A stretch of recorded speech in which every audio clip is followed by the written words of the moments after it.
we niki cyatumye wizera ko inshuti ya Bose noneho bogukiza? Icyatumye nizera inshuti ya Bose nkaza nuko nari mfise uburwayi kandi nabonye nakize, naravyizeye cyane. Utarakira niki cyatumye uza kwivuriza ngaha mu nshuti ya Bose urenganya handi hose?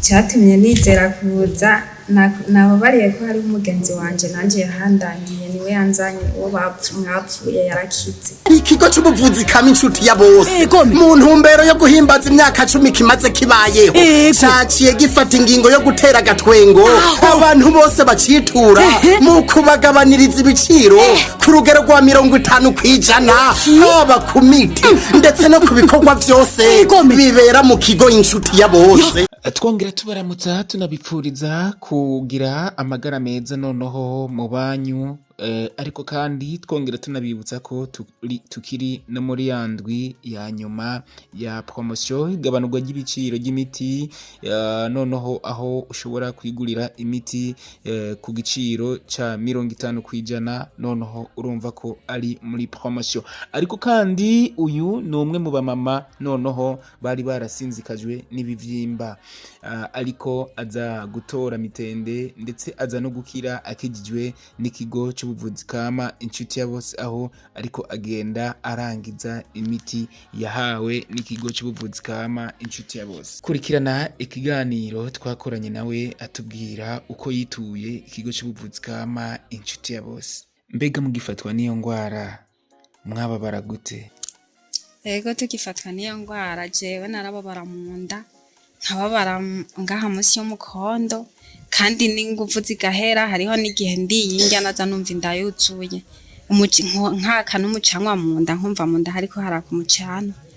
Ego nuko nyene vyaje. Watubwiye ko bigeze kukubaga, mbega bari bakubaza iki?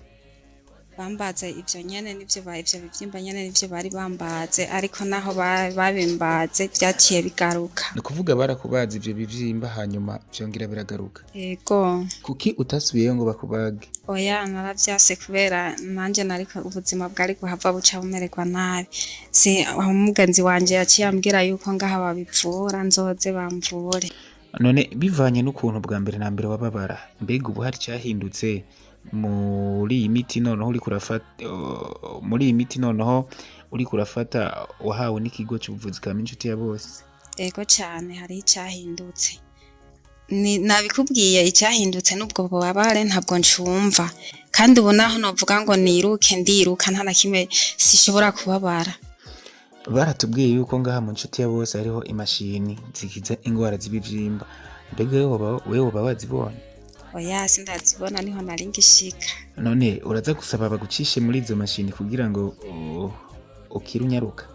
Nivyakunda nkumva uburyo bishoboka nanje vyokunda nobigirisha. Abantu benshi baravuga ko mu nshuti ya Bose imiti yaho izimvye, we wahivurije wasanze bimeze gute? Zimvye ahubwo bararaba batukurire ko na makeya.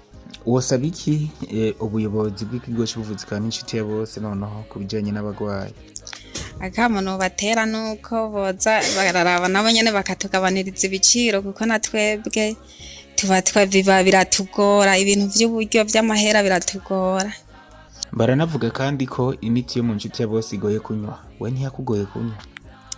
Oya je ntiyangoye, ngira nuko nari naragowe, ngira nico gituma itangoye. Hariho abakijijwe babona ko batokwivuza imiti y'ikirundi, bobo babwira iki? Abo bakijijwe batakoresha imiti y'ikirundi, si ku mupfumu niyo batanga ku mugaragaro, si bimwe bavugira ko amajambo. Ni nka kurya ugenda kwa muganga ukamwiganira hama nawe akakuvura akaguha umuti bihwanye n'ingwara yawe. We kuri wewe ubona ku bapfumu no ngaha mu inshuti ya Bose bo batandukanya gute? Kuza kimwe ico novuga ku mupfumu jewe sindajaye. Oya sindajaye mugabo ico mbona iyi miti yanyu iravura n'ukuri.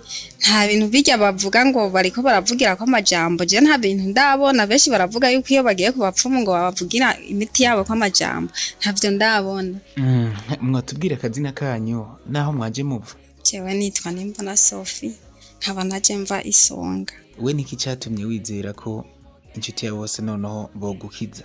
Icatumye nizera inshuti ya Bose nkaza nuko nari mfise uburwayi kandi nabonye nakize naravyizeye cyane. Utarakira niki cyatumye uza kwivuriza ngaha mu nshuti ya Bose urenganya handi hose? Cyatumye nizera kuza nababariye ko hariho umugenzi wanje nanje yahandangiye niwe yanzanye uwo mwapfuye yarakize. Uwo mugenzi wawe yaragwaye iki?